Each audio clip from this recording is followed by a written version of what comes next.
Alright, so in week 3 we've been bringing through some acoustic guitar, which is just there.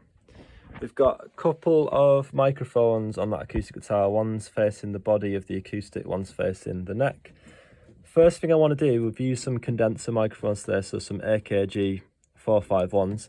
My first job is to turn on the little switches to say 48V, which is a short-term way of saying phantom power. You'll see a little pop as we do that on the meters. That's just something you need to be aware of. Don't have anything going to speakers as you turn phantom power on. Next step, I'm looking at my preamp section now. I've got acoustic guitar. I've got my phantom powers already on. I'm going to make sure my polarity buttons are unpressed, just so I get the real phase relationship that's happening in the room.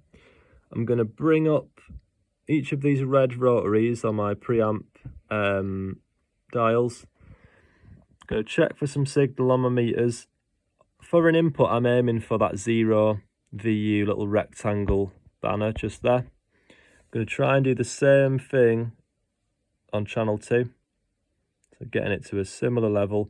Again, because it is an acoustic guitar and it's moving around and the stuff that's been played is different each time, it's never going to be perfect, but as long as I get left and right landing roughly in the same place, that's great. So I've got the top of the channel strip complete and I'm ready to move on down the channel strip. I know eventually I'm going to send these channels to Pro Tools on inputs 1 and 2.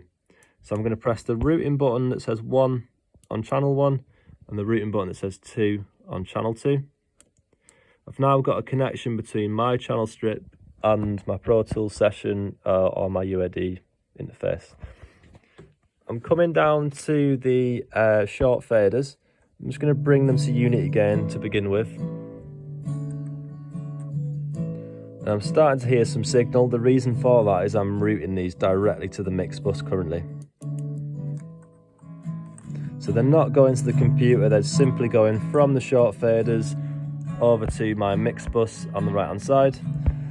I'm not going to do it that way because I can't record it that way, so I'm going to unclick those mix buttons. I'm now sending purely to the computer. Now obviously I'm not hearing anything at the moment, but if I look on my Apollo interface, I can see I've got a signal on 1 and 2. So hopefully if I set an input as 1 and 2 on any DAW that I want to use, I'm going to see those channels.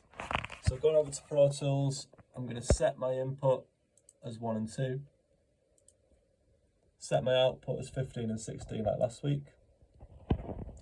And I'm going to input monitor or record enable, whatever I want to do.